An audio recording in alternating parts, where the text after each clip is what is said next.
sur 2 pour faire Paris-Roubaix avec un vélo qui m'a coûté 1 euro.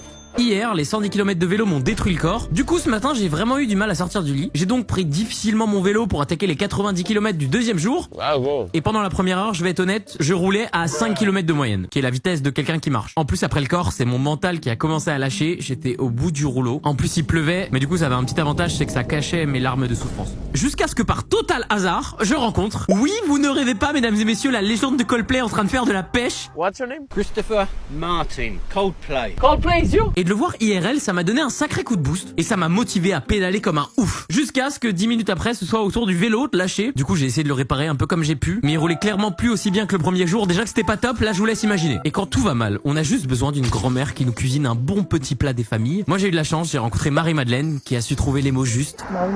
Marie-Madeleine, le double M. Et vu que de toute façon j'avais pas le choix parce que j'étais trop loin de chez moi, j'ai continué à pédaler. En plus au fur et à mesure j'ai commencé à avoir une douleur dans le genou. J'espère que je suis pas blessé, hein. Du coup j'ai dû finir les 17 km qui me restaient jusqu'à l'hôtel à un genou. Là où un Anglais m'a dessiné un pouce sur ma gourde. Enfin je crois que c'était ça. Et demain c'est enfin le dernier jour et il me reste plus que 70 km jusqu'à Roubaix.